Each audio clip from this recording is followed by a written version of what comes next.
예, 안녕하십니까. 넘버원 의학 채널 기온디 구독자 여러분들. 저는 상명대학교 화학에너지공학과의 강사학 교수라고 합니다.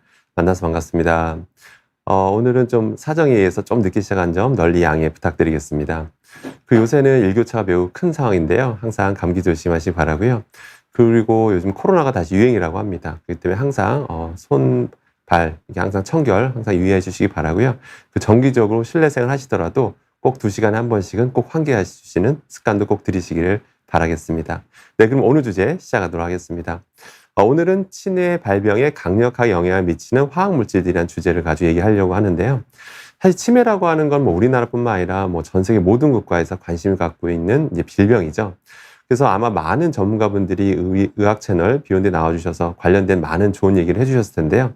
오늘은 화학자 입장에서 화학물질, 그러니까 치매 영향물질, 화학물질과 관련해서 좀 얘기를 들려드리려고 합니다. 특히 최근에 굉장히 의미 있는, 의미심장한 연구 결과 발표된 바가 있어서 오늘 그것에 대해서 설명드리고 우리 구독자님들께서는 어떤 준비를 하시면 되는지, 어떤 주의를 하면 되는지를 말씀드리는 시간을 갖도록 하겠습니다. 자, 그러면 차근차근 살펴보도록 하겠습니다. 먼저 치매라고 하는 거는 단순히 이제 개인의 문제가 아니라고 지금 이제 많은 분들이 판단하고 있죠. 본인뿐만 아니라 본인도 매우 괴롭고요. 뿐만 아니라 가족들까지도 특히 더 많이 힘들어한다라고 해서 전 세계적으로 많은 관심을 갖고 있는 게 바로 치매죠. 치매 발병률에 대해서 한번 살펴보고자 합니다. 현재 2020년 이제 자료에 따르면 65세 이상 치매 환자 수가 약 84만 명입니다. 엄청나게 많은 숫자라는 걸 여러분들도 쉽게 이해가 되실 텐데요. 문제는 충격적인 어떤 예상치가 나온 바가 있는데 그거에 대해서 한번 설명드리려고 합니다. 현재 지금 속도로 만약에 치매 환자가 늘어나게 된다면 2030년에는 136만 명이 현재 예상하고 있습니다. 엄청난 숫자죠. 2040년이 되면 무려 217만 명이 된다라고 합니다. 이것도 뭐 너무 놀랍죠. 그 다음에 2050년이 되면 무려 302만 명에 도달할 수 있다라는 무서운 예상치도 나온 바가 있습니다. 물론 이렇게 되면 안 되겠죠. 더 충격적인 거는 2050년이 되면 지금 이제 저희가 인구 정점 5,200만을 찍고 이제 서서히 감소 추세라는 건 다 알고 계실 겁니다. 지금 저출산이 심각한 건 다 알고 계시잖아요. 이러다 보면 2050년이 되면 어떤 전망치에 따르면 우리 대한민국 인구수가 4천만 명에 이른다라고 하면 4천만 명까지 줄 수가 있다라고 합니다. 그럼 인구가 4천만인데 치매 환자가 2050년에 302만 명이라고 하는 거는 이건 엄청난 심각한 이게 개인의 문제가 아니라 사회 문제라고 볼 수밖에 없습니다. 과연 이 인구가 4천만인데 이 302만 명에 해당하는 치매 환자분을 돌볼 관련 의료 인력이 있을지도 많은 분들이 현재 우려하고 있는 상황입니다. 그렇기 때문에 지금 관계가 부처뿐만 아니라 많은 전문가분들이 이걸 해결하기 위해서 현재 많은 노력을 지금 기울이고 있는 상황이라고 볼 수 있겠습니다. 자, 치매 원인이 이제 굉장히 중요한 거잖아요. 그죠? 예, 치매. 완벽한 치료는 좀 어렵잖아요. 그래서 원인이 중요한 건데 아마 많은 전문가분들이 나와서 이런 얘기를 들려주셨을 거예요. 가장 중요한 게 일단은 유전이다. 뭐 이런 얘기 다 들어보셨죠? 그다음 두 번째, 혈관 질환 때문에도 치매가 발생할 수 있다. 이런 얘기 역시 들어보셨죠? 그 다음에 다른 거 다 떠나서 나이가 제일 중요하다. 나이가 가장 큰 요인이다. 라고 이제 그렇게 보시는 분도 그런 연구 결과도 있고요. 그 다음에 생활 습관도 굉장히 중요하다. 이런 연구 결과도 당연히 있죠. 일단 최근에는 이런 걸 강조하시는 이제 학자분이 많아지셨죠. 여러 실험 결과들을 통해서 수면 부족이 바로 이런 치매에도 영향을 미칠 수 있다라는 그런 연구 결과를 또 공개하신 분들도 계실 겁니다. 그러니까 그만큼 이제 치매를 유발하는 원인들이 다양하다고 볼 수가 있는 거죠. 그런데 최근에는 이제 화학물질과 관련되어 있는 그런 연구 결과 발표된 바 있습니다. 참고로 여러분들 궁금하신 사항도 있으시면 이게 채팅창에 글 남겨주시면 제가 그 중에 선별해서 중간중간 또는 끝나고 답변 드리도록 하겠습니다. 자, 그럼 최신 논문인데요. 여기 보시면 2024년 8월호죠. 네, 그러니까 지금 9월이지 않습니까? 한 달 전에 나온 연구 결과입니다. 매우 따끈따끈한 최신 연구 결과고요. 근데 이런 연구 결과들 쏟아져도 우리나라 언론에서 그걸 다뤄주게 되면 네이버나 다음에 일면에 막 이렇게 실시간 뜨잖아요. 그럼 이제 많은 분들이 알게 되는데 언론에서 다루지 않게 되면 대부분 묻히는 경우가 참 많습니다. 그러니까 여러분들이 모르고 지나가시게 되는 경우가 참 많아요. 그래서 그런 게 놓치는 일이 없도록 제가 하나하나 다 살펴서 여러분들한테 꼭 공유 드리도록 하겠습니다. 간단히 연구 좀 요약해 드리면요. 먼저 스웨덴 영국 연구진이었는데요. 내용이 너무 방대해서 관련 전문가분이나 관계자분들은 이 논문을 직접 읽어보시기 바라고 오늘은 대중분들을 위해서 간략하게 요약해 드리도록 하겠습니다. 먼저 영국에서요. 이게 NO2라는 게 뭐냐? 이산화질소입니다. 이산화질소고요. 이게 NOx라고 적혀 있는데 이걸 보통 그냥 저희는 그냥 낙스라고 불러요. 낙스라고 하는데 이건 이제 질소산화물을 그냥 다 친 거라고 보시면 됩니다. 보통 질소산화물이라고 하는 건 이산화질소도 있고 뭐 일산화질소도 있고 그게 여러 가지가 같이 있거든요. 사실 이런 게 동시다발적으로 발생하기 때문에 그걸 다 뭉쳐서 보통 말하는 경우가 많습니다. 그래서 그거를 그냥 질소산화물 또는 그냥 NOx 또는 낙스라고 부른다라는 거 그거 기억하시면 되고요. 그 다음에 또 이 연구진은 뭐에 관심을 가졌냐면 바로 PM2.5 미세먼지입니다. 미세먼지 중에서 특정 사이즈를 말하는 거죠. 2.5 마이크로미터를 말하는 겁니다. 이걸 기준으로 말하는 건데 이거의 노출에 대해서 이제 치매와 상관관계를 살펴본 거예요. 근데 보통 연구라고 하면 어떻게 연구를 하냐면요. 이산화질소면 이산화질소 하나만 봐요. 이거랑 치매와 연관 상관성을 봅니다. 그 다음에 또는 NOx만 또 따로 봐요. 또는 미세먼지랑 그 다음에 이제 치매와 연관성만 본다든지 보통 이렇게 하는 연구가 일반적입니다. 가장 일반적인데요. 이 연구진이 대단했던 건 뭐냐면 단순하게 이런 유해 물질과의 노출만 본 게 아니라 그 상태에서 생활 습관까지도 같이 봅니다. 그러니까 똑같이 유해 물질 노출되더라도 또 생활 습관이 또 다 다르잖아요. 그죠? 다 다르지 않습니까? 생활 습관에 따라서 또 어떤 영향을 미치는지를 정말 종합적으로 본 거다라고 보시면 됩니다. 그래서 이런 것들이 과연 치매에 어떤 영향을 미치는지 살펴본 굉장히 의미 있는 그런 연구 결과를 볼 수 있어요. 그래서 간단히 요약해드리면 이겁니다. 이분들이 어떤 상관관계를 알아냈냐면 먼저 NO2 이산화질소입니다. 그 다음에 NOx 아까 말한 질소 산화물들 대표적인 대기오염 물질이라고 보시면 됩니다. 이것 또는 아까 말한 미세먼지 있죠. 미세먼지 PM2.5 노출됐을 때 과연 이게 치매 발병 유발하는지 봤더니 실제 치매 발병과 연관성이 있다라는 연구 결과를 발표합니다. 충격적이죠? 그러니까 이런 어떤 대표적인 대기오염 물질이잖아요. 이런 대기오염 물질과 이런 것들이 노출되면 더 많이 노출될수록 치매와 걸릴 가능성이 높다라는 그런 연구를 발표했죠. 근데 게다가 똑같이 노출된다 하더라도 사람의 어떤 이런 생활 패턴, 대표적으로 한번 살펴볼까요? 낮은 신체 활동.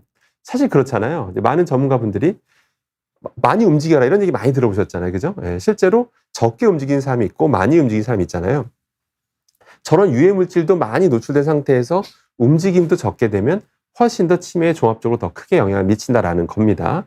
게다가 불량한 수면 패턴. 요새 이거 호소하는 분들 정말 많으시죠? 이런 관련 영상들 보면 요즘 이런 불량한 수면 패턴을 좀 호소하시는 분들이 참 많다고 알고 있습니다. 그러니까 자다가 자꾸 깨는 거죠. 예, 뭐 그 원인에 대해서도 아마 많이 들어보셨을 겁니다. 아무튼 숙면하지 못하는 깊은 잠에 들지 못하시는 것들 그런 것도 종합적으로 이런 치매에 영향을 준다라는 겁니다. 흡연은 뭐 말할 것도 없겠죠. 예, 흡연 이미 뭐 다 잘 알고 계시죠. 그러니까 결론은 유해 물질에 많이 노출된 상태에서 생활 습관까지 안 좋게 되면 더 치매에 더 많이 영향을 미친다, 영향을 많이 받는다라고 보시면 되겠습니다. 그래서 오늘 저는 이런 낮은 신체 활동, 뭐 불량한 수면 패턴, 흡연 이건 이미 여러분이 다 알고 계신 거기 때문에 그러니까 최대한 숙면하셔야 된다는 거, 활동 많이 하셔야 된다는 거, 담배는 당연히 끊어야 된다는 거 다 알고 계시니까 그 얘기는 오늘 빼고 오늘은 제가 화학자니까 화학 관련된 입장에서 이런 유해 화학 물질들의 어떻게 하면 노출을 피할 수 있는지 최소화할 수 있는지를 오늘 좀 설명드리도록 하겠습니다. 먼저 그다음에 이렇게 또 잠깐 이 논문만 가지고 또 많은 분이 또 이렇게 생각할 수가 있어요. 아니 저 논문 하나만 가지고 지금 말할 수가 있을까? 그러니까 너무 단정지어서 말할 수 있을까? 이렇게 생각하실 수도 있을 것 같아요. 충분히 당연히 합리적인 전 의심이라고 생각을 합니다. 근데 잠깐 2년 전 연구라 잠깐 돌아가 보도록 하겠습니다. 2022년에 6월 달에 나온 논문인데요. 연구인데 스웨덴 연구진들이 한 연구입니다. 역시 Environment International 세계 저명 학술지에 굉장히 내기, 게재하기 어려운 그런 논문이었는데요. 저널인데요. 거기 스페인에서 어떤 연구를 했었냐? 2년 전에요. 2022년 6월입니다. 여기 2024년이 아니고요. 근데 2년 전에 어떤 일이 있었냐면 그때 스페인에서 단기간의 대기오염 노출과 어떤 상관관계를 봤었냐면 이 성인의 인지 및 정신기능과의 상관관계를 봤더니 실제로 이런 단기간의 대기오염이라 하더라도 실제로 인지 및 정신기능에 영향을 준다라는 충격적인 연구 결과를 발표한 바가 있었습니다. 예, 이거 충격적인 거죠. 그러니까 뇌에 영향을 준다라는 거예요. 그때만 해도 많은 분들이 좀 이렇게 의아하신 경우도 좀 많았었습니다. 그런데 아까 올해 나온 연구 결과, 치매까지 영향을 준다라는 결과까지 보면 이 2년 전에 나온 연구 결과가 어떤 정말 약간 허무맹랑하거나 너무 과한 연구 결과가 아니라는 굉장히 신뢰성이 높은 연구 결과라는 걸 알 수가 있죠. 한마디로 뇌에 영향을 준다라는 겁니다. 그러니까 최대한 저런 대기오염물질에 노출되면 안 되겠죠. 사실 그동안은 대기오염물질은 전 세계 선진국은 다 관리를 합니다. 전 세계 어딜 가나 대기오염 농도는 늘 측정해요. 우리나라도 이렇게 도시 가보면 항상 이런 전광판이 나오잖아요. 현재 뭐 대기오염 농도 뭐 몇 퍼센트, 몇 ppm 뭐 이런 거 나오잖아요. 전 세계 다 관리를 합니다. 근데 관리하는 이유가 주로 이제 다른 이유, 주로 폐 때문인 경우가 참 많아요. 저런 대기오염물질 일단 바로 우리가 들이마시다 보니까 폐에 직접적인 영향을 주잖아요. 그래서 폐에 영향을 준다고 이미 알려져 있고 그로 인해서 관리하는 건데 이제는 관리해야 될 이유가 하나 더 추가된 거죠. 이런 뇌에까지 영향을 주기 때문인 거죠. 그래서 결론은 이런 대기오염 물질에 최대한 노출이 되면 안 된다라는 걸 여러분들이 쉽게 이해하실 수 있을 것 같습니다. 자, 그러면 이제 대기오염 하니까 여러분들 이제 어떤 생각하실 거냐면 주로 이제 일단 실외와 실내로 좀 나눠서 좀 설명드리도록 하겠습니다. 먼저 대기오염 물질에 가장 많이 내뿜는 바로 뭐냐면 바로 1번이죠. 바로 이런 왼쪽에 있는 것처럼 이런 자동차죠. 자동차 같은 이런 내연기관차에서 내뿜는 특히 휘발유차나 디젤차 같은 거 이런 연료가 연소하다 보면 대기오염 물질이 나올 수밖에 없습니다. 미세먼지 말할 수도 없고 질소 산화물 같은 것도 당연히 많이 나오게 됩니다. 당연히 많이 나오겠죠. 그래서 여기서 생각하실 수 있는 게 아마 주로 일을 실내에서 하시는 분이 계실 것이고 주로 일을 실외에서 일하시는 분이 계실 겁니다. 대표로 노점상 하시는 분이 계실 것이고 그다음에 바깥에서 일을 하시다가도 보통 이게 밖에서 이제 우리가 어떤 매장 운영하시는 분도 계신데 이렇게 막 문을 열어놓고 일하시는 분도 꽤 많으십니다. 예. 그러면 아무래도 실제 대기오염 물질이 계속 지속적으로 많이 노출된다라고 밖에 볼 수 없을 거예요. 그렇기 때문에 이 점을 혹시 일하실 때 좀 참고하시기 바라겠습니다. 근데 이런 질문도 주세요. 마스크 쓰면 괜찮지 않냐? 불가피하게 외부에서 많이 일을 하는데 마스크 쓰면 괜찮지 않냐라고 뭐 이렇게 많은 분들이 질문 주시는데요. 사실은 이건 있습니다. 미세먼지는 이런 마스크, KF94라든지 이 정도면 미세먼지를 꽤 많이 이제 걸러주는 효과가 나는 건 맞습니다. 물론 제대로 착용했을 때 얘기입니다. 그런데 안타깝게도 질소 산화물 같은 경우는 여러분들 마스크 쓴다.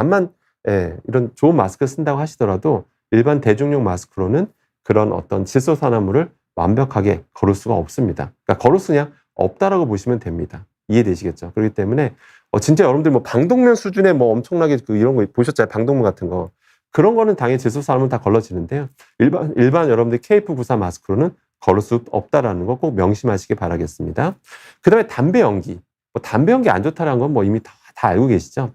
담배 연기 그 입자들이 실제 저희 현미경 찍은 것도 있습니다. 입자들. 저 미세한 입자들이 있는 것을 찍었는데 그런 것들이 다 우리 들어와서 이제 폐에 다 박히는 거거든요. 그래서 우리가 안 좋다는 걸 아니까 우리가 최대한 길거리에서 담배 피우는 분들 보면 피해 가잖아요. 그죠? 아니면 숨을 참고 가거나 그렇게 하는데 근데 저기에서는 이제 이런 아까 말한 질소산화물, 미세먼지도 역시 나온다라는 거 꼭 기억하시기 바라겠습니다. 그래서 담배 연기 최대한 피하시는 게 좋고요.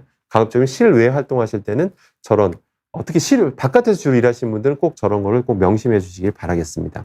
자, 이제 중요한 건 실내입니다. 실내입니다. 실내에서 주로 생활하시니까 나는 괜찮겠지 이렇게 또 생각하실 수가 있는데 그렇지가 않습니다. 그렇지가 않고요. 실내 같은 경우는 일단 그 아까 말한 질소산화물의 주된 노출 원인이 바로 가스레인지입니다. 가스레인지. 지금도 우리나라에서 많은 분들이 가스레인지 쓰고 계시는데요. 가스레인지는요, 여러분들 그냥 작동만 시켜도 그 위에서 뭔가 요리를 안 하셔도 그냥 가스레인지를 작동만 시켜도 유해한 가스가 나올 수밖에 없습니다. 그 이유에 대해 말씀드리면요. 가스레인지 저 파란불의 온도가요, 되게 높습니다. 파란불의 온도가 한 800도에서 1300도 사이 정도 됩니다. 실제 이론상 1400도까지도 가요. 실제 측정해보면 1300도, 최대한 1300도까지 가는데요. 네, 그래서 우리나라 그 사람들의 성격이 좀 맞습니다. 그러니까 여기다 라면 끓여야지 전기레인지 라면 끓이는 것보다 일반 그 가스레인지 라면 끓이면 더 빨리 팔팔 끓죠. 그만큼 가스레인지의 화력이 좋기 때문입니다. 그래서 여러분들 그래서 밖에 식당에서 보면 전기레인지로 요리하는 분을 본 적이 없으실 거예요. 예. 전기세 문제일 뿐만 아니라 화력이 좋으니까 더 빨리 팔팔 끓잖아요. 그래서 대부분 다 야외 밖에서 일하시는 분들은 또 식당에서 일하시는 분들은 대부분 다 가스레인지 많이 노출돼 계시죠. 그래서 가스레인지 앞에 서 계시는 것만으로도 저기서 뭐가 발생하냐면 제 자체가 뭐 이산화탄소를 만드는 것보다 사실은 이 공기 중에 그 산소와 질소가 있잖아요. O2와 N2가 있는데 거기에 화학 반응을 유도하게 돼요. 그러니까 복잡한 화학 반응 모르셔도 되고요. 너무 저게 고온이다 보니까 실제 O2, N2에 대해서 화학 반응을 유발하게 돼서 결과적으로 질소 산화물들을 이렇게 배출하게 됩니다. 예, 그래서 그러다 보니까 이게 실험적으로 증명이 되다 보니까 미국 화학협회에서도 놀란 거예요. 실제 실험해보고 너무 놀라서 이거 좀 사용 중단하는 게 좋겠다라고 그 입장문을 내기도 했습니다. 그래서 전기레인지로 교체하는 게 낫겠다라고 입장문을 냈죠. 이런 연구 결과들 때문에 미국에서는 지금 미국 전체는 50개의 주가 있거든요. 미국에는 50개의 주가 있는데 그중에 가장 경제 규모가 큰 3개 주 중에 2개, 캘리포니아주와 뉴욕주 2개 주는 현재 가스레인지를 사용 금지, 판매 금지를 추진하고 있고 이런 법안을 지금 내고 지금 추진 중입니다. 당연히 이제 이 반대쪽 업계에서는 이제 당연히 소송을 걸었겠죠. 그래서 현재 소송 중입니다. 소송 중이고 1심 판결과 2심 판결이 달랐고 마지막 3심 판결이 남았습니다. 그 3심 판결에 따라서 정말 캘리포니아주와 뉴욕주에서는 가스레인지가 영구 퇴출될 수도 있습니다. 그럼 중요한 게 뭐냐면 만약에 미국에서 가장 경제 규모가 큰 뉴욕주와 캘리포니아주에서 만약에 이 가스레인지가 완전 전면 금지가 되면 다른 주에도 영향을 미칠 수밖에 없을 겁니다. 그런 경우 너무 많아요. 캘리포니아주 뭔가 앞서 나가는 거 되게 많거든요. 환경적이나 이런 보건 측면에서. 그럼 다른 주에까지 다 영향 미쳐서 결과적으로 이 가스레인지가 전면 금지했다라고 가정해 볼게요. 그렇게 되면 아마 전 세계 다른 나라나 뭐 우리나라나 다 역시 법안에 영향을 줄 겁니다. 그때 가서 이제 나도 바꿔야겠네 이런 생각이기보다 가급적이면 이런 가스레인지 자체는 좀 기회 되시면 좀 전기레인지 교체하시길 좀 추천드립니다. 저나 뭐 이런 의학 채널 비욘드가 무슨 전기레인지로부터 간접 광고를 받아서 간접 광고를 받아서 이렇게 말씀드리는 게 아닙니다. 예, 이 의학 채널 비욘드는 광고도 안 받죠. 간접 광고도 안 받고 저도 안 받았습니다. 네. 그래서 참고로 전기레인지는 2가지를 말하는 겁니다. 하이라이트랑 인덕션이죠. 둘의 원리는 다릅니다. 근데 다 같이 합쳐서 전기레인지라고 말을 하죠. 예, 그래서 하이라이트는 말 그대로 전기로 열을 내는 거고요. 인덕션은 원리가 좀 다릅니다. 특정 금속만 되죠. 특정 금속만 열을 유도하는 거잖아요. 그죠? 예, 그래서 둘 다 뭐 장단점이 있는데 전기레인지 자체는 화력이 상대적으로 가스레인지보다 좀 약하다는 그런 단점이 있습니다. 그래서 아무튼 여러분들이 불가피하게 당장 가스레인지를 교체하지 못하시는 분들은 반드시 환기, 창문을 여셔야 되는데 옆에 창문 하나 여는 거는 환기가 아닙니다. 창문을 딱 연 다음에 반드시 2군데를 여셔야 됩니다. 하나 열고 딴 데도 열어주셔야 공기가 진짜 흐름이 생겨요. 그 순환이 되기 때문에 여러분들 공기질이 확 좋아집니다. 그래서 요리하실 때는 반드시 가스레인지 쓰실 때는 환기하셔야 된다는 거 꼭 명심하시고요.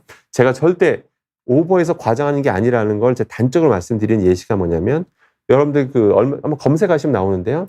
급식 종사자분들, 대한민국의 뭐 초중고의 급식 종사자분들이 계시죠. 그분들 검사했더니 3명 중 1분이 폐 이상 소견을 받았습니다. 3분 중 1분이 이상 소견을 받았습니다. 이해되시겠죠? 그만큼 가스레인지가 안 좋다라는 거 꼭 명심하시기 바랍니다. 참고로 그러면 급식 종사자분들은 이게 나름 이제 단체로 일하기 때문에 이제 우리가 나름 조사할 수가 있잖아요. 통계를 낼 수 있는데 그 외 음식 종사자분들, 뭐 중국집에서 요리하신 분들, 그분들은 따로 직업적 통계를 내기가 어렵습니다. 아마 본 적도 없으실 거예요. 그분이 개인이 검사받으면 그냥 개인으로 잡히는 거지, 물론 어떤 단체에서 하는 게 아니니까 그런 자료가 없어요. 근데 그분들도 제가 단정지어서 말씀드리겠습니다. 그런 종사자, 그런 요식업에 종사하시는 분들, 특히 요리하시는 분들의 그 3분 중에 1분은 아마 급식 종사자처럼 똑같이 폐에 좀 이상 소견 받으실 가능성이 굉장히 높습니다. 그렇기 때문에 반드시 너무 제가 갔던 식당은 정말 놀랐던 게 지하에 있었어요. 중식인데 중국집인데 지하에서 요리가 되는데 정말 환기가 잘 안 돼서 밥을 먹는데 정말 저도 냄새가 안 좋았거든요. 하물며 거기서 계속 일하시는 분들은 그 안 좋은 거를 계속 들이마시고 있는 거예요. 뿐만 요리면 또 요리할 때 거기서 나오는 것도 많거든요. 안 좋은 게. 그걸 다 들이마신다는 건 정말 너무 안타깝습니다. 그래서 혹시라도 너무 일하시는 환경이 안 좋으신 경우는 도저히 환기조차 할 수 없는 그런 환경이라면 가급적 좀 일하는 근무지를 교체하시는 것도, 바꾸시는 것도 한번 참고하시길 바라겠습니다. 혹시 가족 중에 그런 분이 계시다면 꼭 제 얘기를 꼭 전달해 주시기 바라겠습니다. 자, 그 다음에 가스레인지는, 자 보세요. 여러분들이 요즘에 전기레인지를 이제 바꾸시는 좀 추세잖아요. 그래서 바꾸신 분들이 좀 제법 되잖아요. 물론 가스레인지가 압도적으로 많긴 합니다. 자, 그런데 아무리 집이 전기레인지를 바꾼다 한들 보일러는 전기로 가동하는 집은 없습니다. 그죠? 다 여러분들 집은 가스 보일러잖아요. 그죠? 다 가스 보일러잖아요. 그죠? 뭐 저희 집도 마찬가지입니다. 가스 보일러죠. 참고로 이거 저희 집입니다. 저희 집 사진 찍어 온 겁니다. 저희 집 사진 찍어 온 거예요. 예, 근데 여러분 다 가스보일러인데 가스라고 하는 건 말 그대로 가스를 태우는 거잖아요. 가스를 태워서 열을 내는 건데 당연히 가스를 타다 보니까 유해가스가 발생합니다. 뭐 당연히 발생하고요. 발생하게 되니까 당연히 그 발생한 거를 바깥으로 내보내겠죠. 연통을 통해서 배출하게 돼 있습니다. 네, 당연히 돼 있는데 문제는 집집마다 구조가 다 다르죠. 그래서 가스보일러 회사에서 설치하러 오게 되면 집집마다 맞춤형으로 연통을 이제 연결하게 됩니다. 뭐 당연한 거겠죠? 당연한 거겠죠. 자, 연동하게 되는, 그러니까 딱 맞춤형으로 일체형으로 나오는 게 아니라 부분적으로 만들어서 그걸 딱 합치는 거죠. 그러면 당연히 제대로 맞물리지 않는 미세한 그 구멍이 생길 수밖에 없습니다. 그죠? 당연히 미세한 홈이 생겨요. 그러면 그 홈을 별도로 이렇게 막습니다.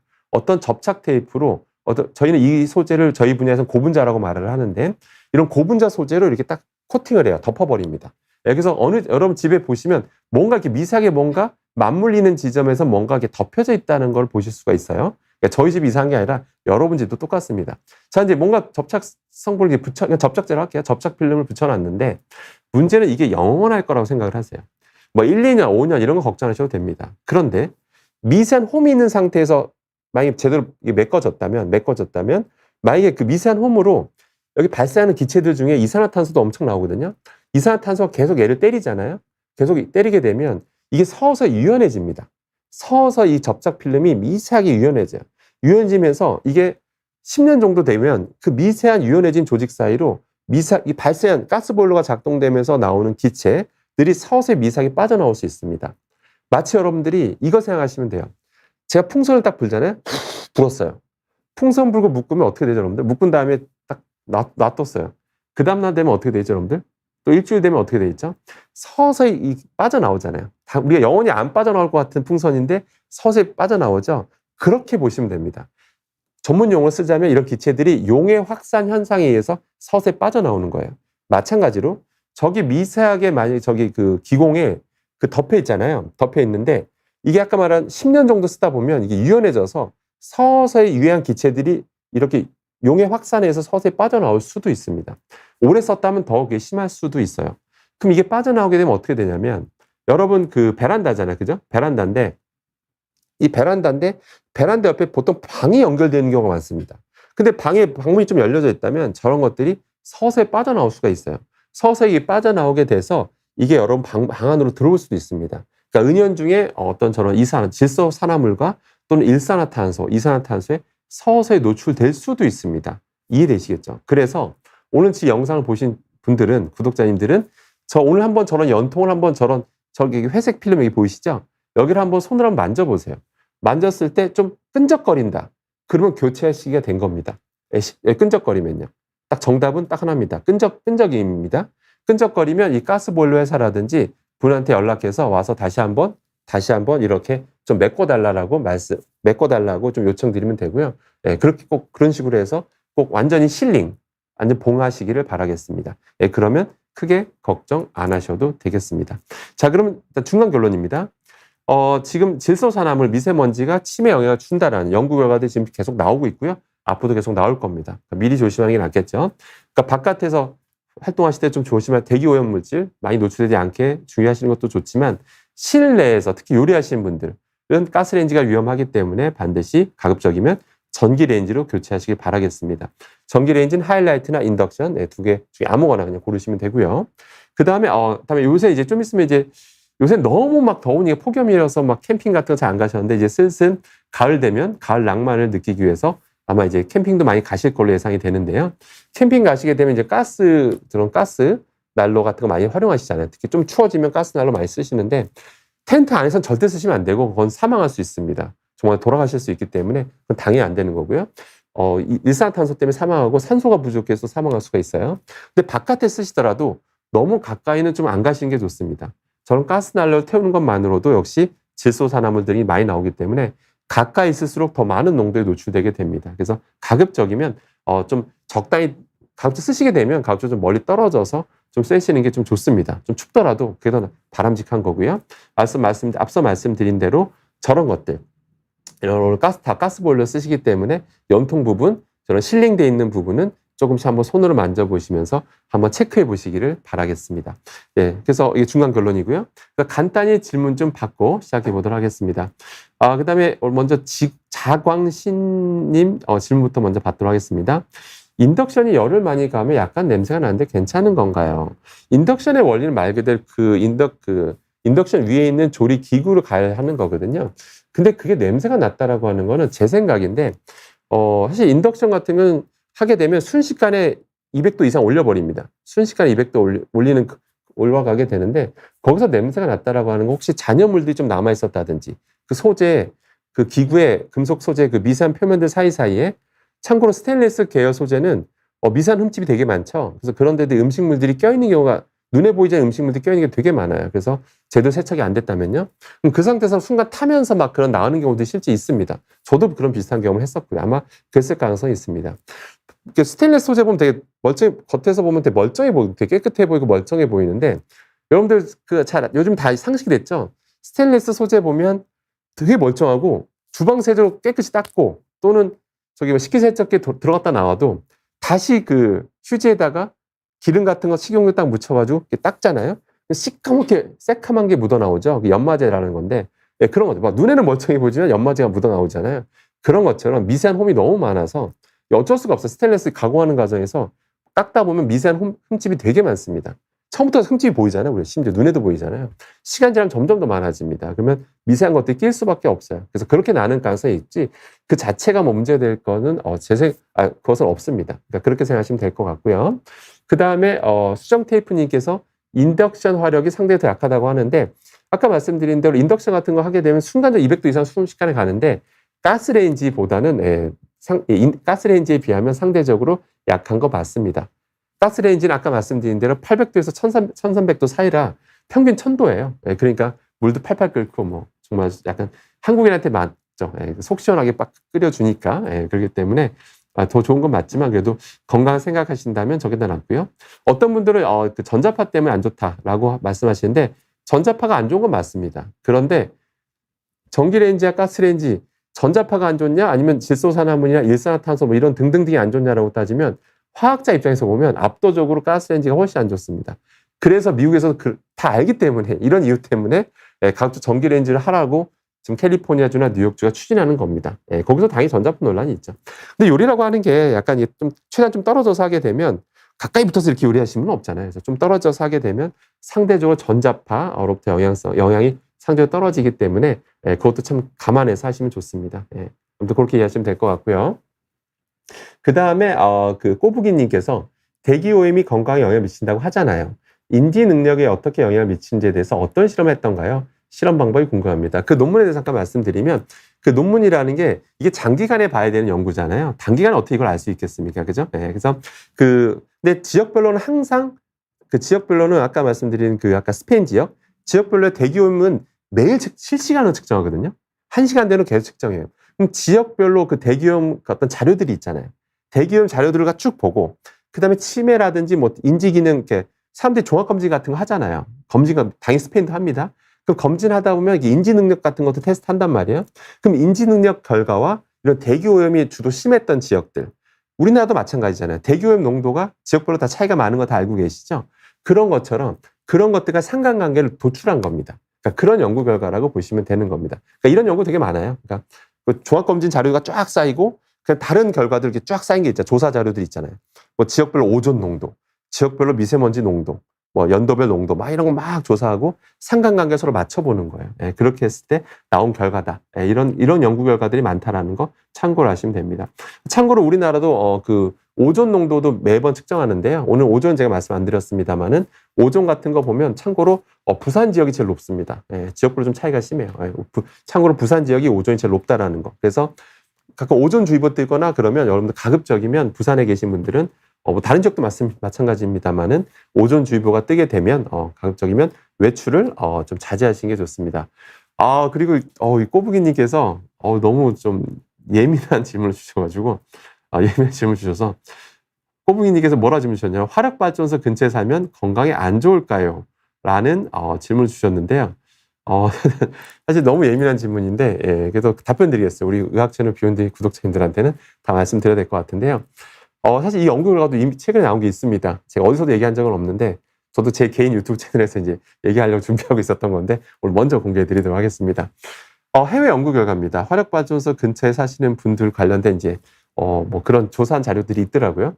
당연히 여러분들 화력발전소가 우리나라만 쓰는 거 아닙니다. 다른 나라 전 세계적으로 많이 쓰는 방법이고요.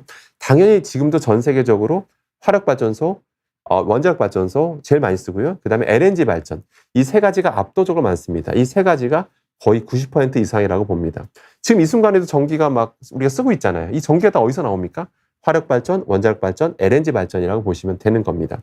예, 근데 이제 화력발전은 장기적으로는 이제 다 전 세계적으로 없애려고 그래요. 우리나라도 마찬가지인데, 그럼 잘 보세요. 화력발전을 없애면 우린 뭘 해야 되죠? 화력발전소 없애면 당장은 신재생 에너지 잠깐 빼면 신재생 에너지 하면 좋은데 아직은 비쌉니다. 예, 그럼 전기세가 많이 올라요. 뭐 그런 부분이 좀 있고. 근데 원자력 발전 같은 경우는 여러분들 원자력 발전 좋죠. 좋은데 예, 일단 뭐 그 자체는 이산화탄소도 별로 안 나와요. 그러니까 좋긴 좋죠. 근데 문제는 폐기 문제가 있고 원자력 발전소 같은 경우는 여러분들 설치할 데가 있나요? 여러분들 추가로 설치할 데가 쉽지가 않죠. 여러분 지금 이 구독자님들 집 근처에다 원자력 발전소 설치해주고 전기는 평생 무료로 쓰게 해줄게 라고 하면 여러분들 찬성하실 분 계신가요? 쉽지 않죠. 예. 실제 지금 당장 우크라이나 러시아 전쟁하는 거 보셨죠? 지금 막 원자력 발전소 막 폭발할지도 모르는 그런 상황에 처한 적도 막 그런 위기 상황도 있었잖아요. 그러다 보니까 또 우리나라는 또 분단 국가고 휴전 국가잖아요. 만약 혹시라도 전쟁이 일어나게 된다면 또 뭐 무슨 일이 벌어질지 모르잖아요. 그러니까 다들 불안해하신단 말이에요. 그러니까 화력 발전소를 없애려 계획은 했는데 과연 또 원자력 발전소 확대해 나갈 것이에요. 이것도 쉬운 문제는 아닙니다. 예, 쉬운 문제는 아니죠. 아무튼 그래서 화력 발전소가 순식간에 없어질 수는 없다라는 건데 화력 발전소 주변의 건강이 상대적으로 화력 발전소에는 이게 뭐 석탄을 때우다 보니까 상대적으로 공기가 안 좋은 거 맞습니다. 미세먼지도 많이 나오는 거 맞고요. 이산화질소도 많이 나오는 거 맞고요. 상대적으로 조금 더 안 좋은 거는 아예 맞습니다. 그런 연구가 나온 바도 있고요. 그래서 좀 안타깝지만 그게 좀 사실이라는 거 좀 알려드리고자 합니다. 질문 하나만 더 받고 그다음 가도록 하겠습니다. 아파트 도장 공사 중 뿌리는 페인트는 해롭지 않은가요? 내년부터는 법적으로 금지된다는데 올해까지는 괜찮다고 해서 저희 아파트는 올해 공사를 뿌리는 페인트로 칙칙이 하고 있다고 하는데요. 뭐 페인트는 뭐 두 가지 방식이 있죠. 칙칙 뿌리는 페인트가 있고 그다음에 이제 그냥 바른 형태가 있는데 일단 둘 다 안 좋습니다. 둘 다 안 좋은데 둘 다 안 좋은데 그 칙칙 뿌리는 건 더 안 좋습니다. 역시 금지하려고 하는 이유가 뭐냐면 저게 칙칙 뿌린 게 다 달라붙으면 상관이 없는데 이게 다 달라붙을 수가 없어요. 이게 에어로졸 형태로 돌아다닐 수밖에 없죠. 그러다 보니까 여러분 저런 작업하다 보면 지나가다 보면 진짜 특유의 향들이 느껴지죠. 향뿐만이 아니라 저런 입자들, 저런 염료 입자들이 돌아다니는 걸 우리가 들이마시게 된다면 굉장히 해롭습니다. 다행인 거는 방금 말씀드린 저 입자들 같은 경우 마스크 쓰면 그래도 도움이 돼요. 꽤 많이 필터링이 됩니다. 미세먼지 필터링 하는 것처럼. 다만 뿌리는 페인트든 바르는 페인트든 기본적인 그 외에 나오는 입자들 말고 저런 그 휘발성 유기화물이라 불리는 것들이 있습니다. 뭐 포름알데히드라든지 뭐 벤진이라든지 뭐 톨루엔 같은 것들이 나올 수가 있습니다. 휘발돼서 나옵니다. 이제 그런 것들이 되게 몸에 안 좋습니다. 정말 몸에 안 좋습니다. 얼마나 몸에 안 좋냐면 예전에 제가 살았던 아파트에서 겪었던 일인데요. 저도 충격받았는데 그 지하 주차장인데 이제 페인트 오래되면 지하 주차장이 지저분해지잖아요. 그래서 이제 페인트를 칠한 거예요. 칠했는데 어떤 일이 벌어졌냐면 칠하고 나서 제 차를 딱 주차해 놨어요. 근데 한 며칠 지났더니 여러분들 그 자동차 있으신 분들은 다 아실 텐데 이게 뒤에 트렁크 열 때 뒤에 탁 뭐 눌러야 탁 열리잖아요. 근데 누르는 게 대부분 약간 고무 성질이 많아요. 고무 성질이 많습니다. 근데 아파트에 주차한 하루 만에 제가 그 버튼 누르는 게 끈적해져 버렸습니다. 끈적해져 버렸어요. 끈적한 게 정도가 아니라 딱 했더니 그게 녹아서 제 손에 묻어 나온 거예요. 그 고무 성분이. 그런 일도 있었습니다. 그냥 페인트를 그냥 바른 거예요. 바르면 휘발성 유기화물이 쫙 나오죠. 그런 것들이 그 자동차의 그 아까 말한 누르는 버튼, 고무 성분을 녹여버릴 정도입니다. 이해됐어요? 그만큼 유해한 성분이라고 보시면 돼요. 그런 걸 우리가 들이마시면 어떻게 되겠어요? 다 포름알데히드는 1군 발암물질입니다.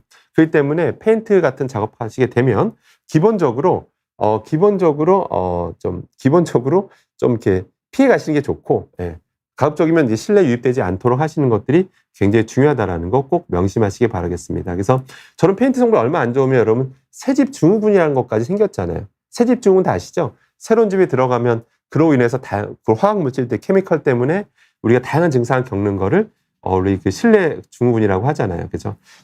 새집 증후군이라고 하잖아요. 그렇기 때문에 페인트 성분 안 좋은 거 맞습니다. 그래서 최대한 노출을 최소화하시기를 당부드리도록 하겠습니다. 자, 그러면 또 많은 분들이 또 이렇게 참여하시고 질문 주셔서 감사드립니다. 지금 실시간 접속자 수는 제가 좀 볼 수가 없는데 좀 매우 궁금하네요. 자, 그 다음 가도록 하겠습니다. 자, 그러면 그 다음 주제 하고 마무리 짓도록 하겠습니다. 벌써 지금 오후 5시인데도 불구하고 무려 150분 정도 들어오셔서 성원해 주셔서 너무 감사드립니다. 자, 그 다음 가도록 하겠습니다. 그 다음 주제는 리튬인데요. 리튬에 대해서 짧게 좀 말씀드리려고 합니다.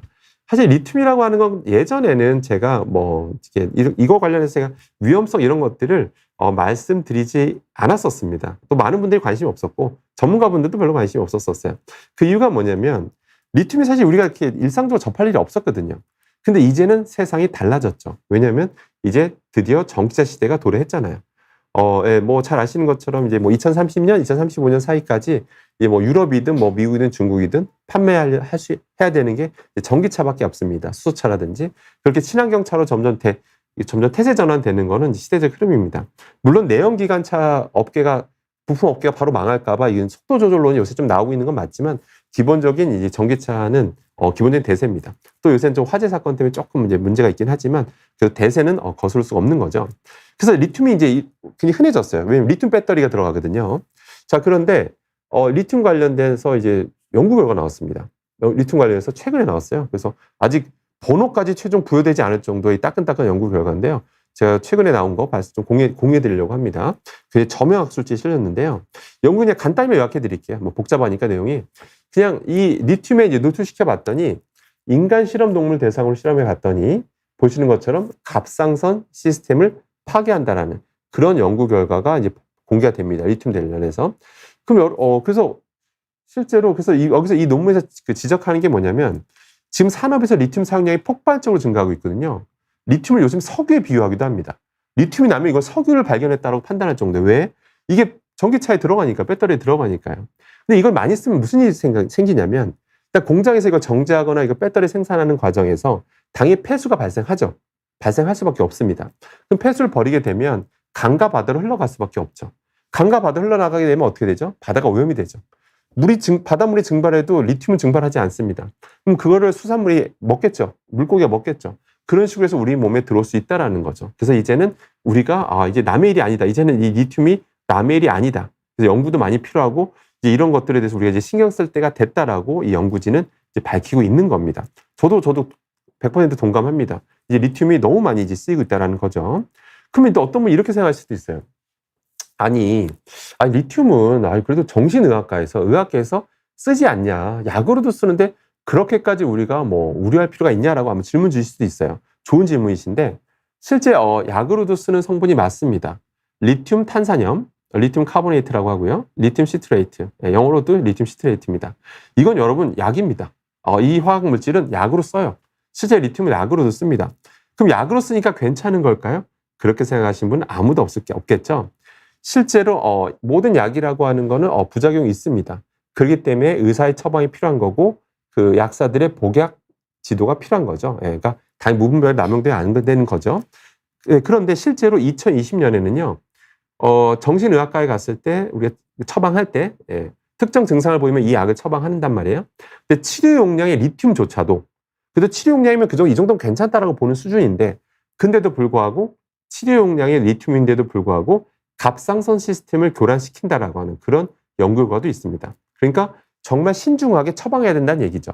의료진 판단에 의해서 그래도 당장 정신의학적으로 빨리 치료해야 되는 상황이 있잖아요. 그런 경우에 불가피하게 처방하는 약일 뿐입니다. 그러니까 불가피하게 완전히 노출을 막을 수는 없지만 최대한 리튬 노출을 최소화해야 된다는 것은 분명한 사실이라는 거죠. 그러면 이제 전기차 시대가 도래가 됐습니다. 전기 시대가 도래가 됐고 그럼 일단 정부는 어떻게 해야 될까요? 당연히 가장 중요한 게 물 관리입니다.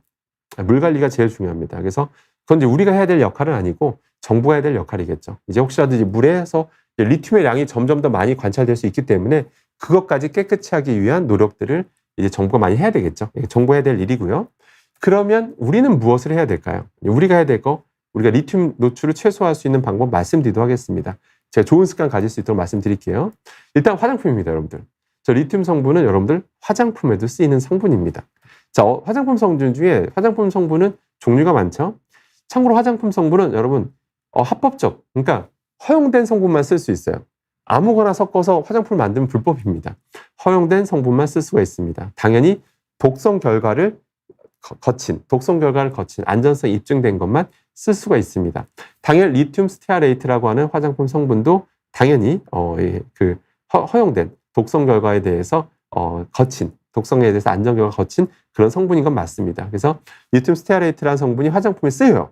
그래서 오늘 이 영상 보시는 분들은 한번 본인이 쓰시는 화장품 성분들 한번 보셨으면 좋겠습니다. 예, 왜냐하면 화장품법에 따라서 모든 성분은 다 공개하게 돼 있거든요. 좀 이렇게 외래처럼 이렇게 빽빽하게 적혀 있기도 한데 좋은 방법은 이게 핸드폰 사진 딱 찍은 다음에 이렇게 확대해서라도 보시면 다 확인하실 수가 있습니다.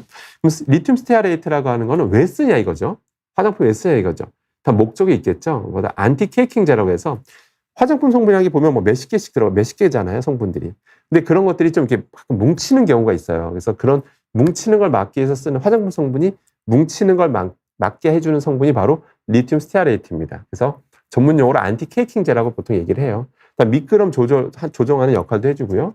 점도를 증가시켜주는 그런 역할도 해줍니다. 그러니까 다양한 역할을 하기 때문에 허용되어 있는 그런 화장품 성분이다라고 보시면 되겠습니다.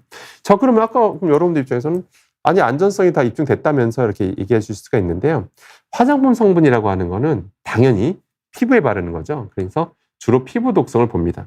피부 독성을 주로 체크하고 그 안전성 여부를 판단하는 거예요. 그러니까 피부 독성이 중요한 거죠. 당연한 거죠. 섭취 독성을 볼까요? 안 볼까요? 거의 안 본다라고 보시면 됩니다. 뭐 립스틱 같은 거 외에는 기본적인 거는 피부 독성을 기반으로 해서 화장품 성분을 쓸지 말지를 결정하는 거다라고 보시면 되는 겁니다. 그래서 결론은 뭐냐면 당연히 섭취할 가능성을 최소화하시면 됩니다. 그럼 당연히 화장품 먹는 게 아니니까 먹을 가능성이 없다고 생각하시는데 그렇지가 않습니다.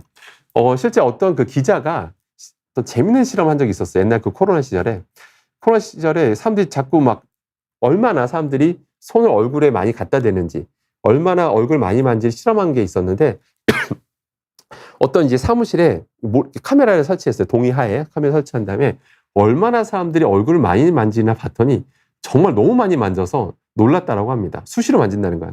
그러니까 본의 아니게 뭐 이러기도 하고요. 예를 들어 이러기도 하고 여성분들은 은연중에 이거 있죠. 머리 이렇게 넘기는 거 이렇게 있잖아요. 이렇게 하는 거. 그래서 계속 만지더라 이겁니다. 뿐만 아니라 어떤 경우는 막 이렇게 탁탁 묻혀서 수시로 뭐 이렇게 발라주기도 하고, 수시로 이렇게 발라주고, 그 다음에 적당히 그렇게 바른 다음에 손등에 묻히고, 요 정도 묻히고, 말더라 이거예요. 그러니까 손에 그대로 화장품 성분이 남아있는 경우가 너무 많아요. 그 상태에서 여러분들이 혹시라도 뭔가를 예를 들어 빵을 드세요. 빵 같은 거 손으로 뜯어 먹는 게 많잖아요. 그죠? 은연중에 우리가 화장품 성분을 먹고 있더라 이겁니다. 아시겠죠? 은연중에 여러분들 먹습니다. 화장품을요. 예. 립스틱 때문에 먹는 게 아니라 은연중에 여러분들 얼굴을 만진다 이거죠. 예, 그렇기 때문에 가급적이면 여러분 그 화장품 성분 중에 리튬 스티아레이트가 있을 수도 있습니다. 그러니까 피부는 걱정 안 하셔도 돼요. 그게 우리가 먹을 가능성을 최소화하자라는 겁니다. 아시겠죠? 그렇기 때문에 얼굴 막 이렇게 만지시는 습관은 꼭 절대 가지시면 안 되겠습니다. 아시겠죠? 네, 그래서 자꾸 이렇게 하는 습관 들이시지 않길 바라겠습니다. 그러면 여러분들은 그 리튬의 독성이 자꾸 연구 결과가 앞으로 많이 나올 거거든요. 지금 리튬에 대해서 충분히 연구 결과가 된 게 아닙니다. 특히 이제 복합 독성들 이런 것들이 이제 요즘 추세거든요. 복합 독성 보는 게. 그러니까 리튬이 다른 물질과 같이 있을 때, 해로운 물질과 같이 있을 때 우리 몸에 또 어떤 영향을 미치는지 그런 것들 연구 결과가 지금 계속 나올 거기 때문에 미리 조심할 필요는 있습니다. 그래서 배터리 이제 앞으로 전기차 시대가 열리면서 앞으로 이제 환경이 많이 리튬으로 오염될 가능성이 굉장히 많아졌기 때문에 이제 정부도 이제 좀 더 신경을 써야 되겠죠. 그다음에 화장품은 여러분들은 화장품만 신경 쓰시면 되겠습니다. 네, 그러면 지금 제가 드릴 특강은 내용은 다 말씀드렸고요. 지금 시간이 한 6분 정도 남았는데 질문 받고 다 마무리 짓도록 하겠습니다. 우리 팔복님께서 좋은 질문 주셨는데요. 식당에선 뜨거운 국을 양은 냄비에 끓여서 나오고 감자탕 덜어 먹는 그릇을 플라스틱 용기를 쓰는데 치매에도 영향을 끼칠까요? 굉장히 좋은 질문 주셨고요. 일단 양은 냄비 있잖아요. 양은 냄비. 양은 냄비는 여러분들 양은이 아닙니다. 양은이 아니에요. 양은 냄비 양은이 아닙니다. 양은색이랑 똑같아서 알루미늄 냄비인데 양은 냄비라는 이제 별명을 불리는 겁니다. 재밌는 건 뭐냐면 제가 이제 얼마 전에 미국 대학에 이제 방문 교수로 갔다 왔는데 양은 냄비를 안 씁니다. 미국에서는 한 번도 못 봤습니다. 정말 한 번도 못 봤습니다. 어느 식당을 가도 본 적이 없어요. 정말 저도 일본도 또 몇 번 가보긴 했는데 일본에서도 제가 뭐 많이 가본 건 아니니까 일본을 근데 또 오래 산 것도 아니니까 단정 지을 수는 없지만 일본에서도 별로 안 쓸 것 같은데 아무튼 이상하게 이렇게 양은 냄비를 우리나라는 참 많이 씁니다. 양은 냄비가 알루미늄 냄비거든요. 산화 알루미늄인데 이게 되게 열 전도도가 좋아서 팔팔 끓어요. 그렇기 때문에 사실은 참 좋죠. 요리하기엔 참 좋습니다. 참 좋긴 좋은데 근데 이제 문제는 뭐냐면 이제 보면 알루미늄 냄비가 있고 이제 겉에도 노란색으로 코팅돼 있잖아요. 근데 그것도 산화 알루미늄이에요. 이게 그 두께에 따라 색깔이 좀 달라지거든요. 그래서 결국엔 거기다 요리를 하게 되면 특히 산성도가 높다든지 또 염분이 높다라든지 그걸 하게 되면 이 알루미늄 성분이 많이 녹아 나옵니다. 제가 옛날에 어떤 뉴스 때문에 그 실험까지 한 적이 있는데 정말 많이 나옵니다. 그걸 많이 먹는 거거든요. 근데 그걸 많이 먹게 되면 우리 몸에 들어왔을 때 대다수는 신장을 통해서 배출이 된다고 알려져 있습니다. 대다수는. 하지만 신장 기능에 문제가 있다라든지 이런 경우에는 상대적으로 더 많이 남을 수밖에 없다라고 지금 전문가들은 보고 있고요. 실제로 어떤 치매 환자분들 어떤 섬에서 치매 환자분들 뇌를 분석한 게 있는데 상대적으로 뇌에서 알루미늄 농도가 높게 나왔다라고 나온 그런 연구 결과도 있습니다. 그래서 일반적인 섭취량은 신장 통에 배출되겠지만 일부러 많이 노출될 필요는 없다라고 지금 보고 있고요. 그렇기 때문에 식약처에서도 그러니까 크게 억제할 건 아니지만 그래도 불필요한 노출은 하지 말라고 식약처에서도 지침이 나와 있습니다. 심지어. 그러니까 너무 저런 알루미늄 식기에 대해서 많이 노출되지 않도록 식약처에서 당부하고 있다라는 거예요. 그렇기 때문에 가급적 양은 냄비 좀 안 샀으면 좋겠습니다. 이런 식당에서도요. 안 샀으면 좋겠고요. 그다음에 감자탕 덜어 먹기 위한 그릇을 플라스틱 용기라고 했는데 아마 저 플라스틱 용기가 제 예상이 맞다면 아마 멜라민 식기일 가능성이 굉장히 큽니다. 멜라닌은 이제 피부 색소고요. 멜라민은 플라스틱 종류 중에 하나인데요. 멜라민 소재 만들 때 뭐로 만드냐면 포름알데히드를 이용해서 만들어요. 포름알데히드 이용해서 만들다 보니까 문제는 식약처 지침이기도 합니다. 하다 보니까 이게 시간 지나면 많이 흠집들이 생기잖아요. 많이 생기다 보면 내 잔류하고 있는 포름알데히드 성분이 있어요. 그러다 보니까 실제 그런 것들이 오래된 식기에서는 저런 포름알데히드 성분이 빠져나올 수가 있다라고 지금 보고 있기 때문에 식약처에서조차 제가 오버하는 게 아니라 식약처에서도 지침을 내려보냈습니다. 오래된 멜라민 식기는 좀 폐기하라라고 하고 있는데 근데 일반 식당에서는 그냥 불법이 아니기 때문에 일반적으로 많이 쓰죠. 멜라민 식기가 좋은 이유가 뭐냐면 집어던져도 안 깨져요. 굉장히 단단하죠. 가볍죠. 그렇기 때문에 많이 쓰죠. 그런데 그래서 너무 뜨거운 거는 저런 멜라민 식기에 좀 안 놓는 게 좋습니다. 그래서 그냥 갑자기 스테인리스 식기가 있으면 스테인리스 식기를 갖다 달라고 하는 게 또 하나의 방법이라고 볼 수가 있을 것 같습니다. 그 다음에 질문 하나만 더 받고 끝내도록 하겠습니다. 엔젤님께서 부엌에서 설거지 할 때 엄청 뜨겁게 하는 분을 봤어요. 그런 분 많으시죠? 마치 찜질방에 있는 것처럼 수증기를 막 흡입하면서요.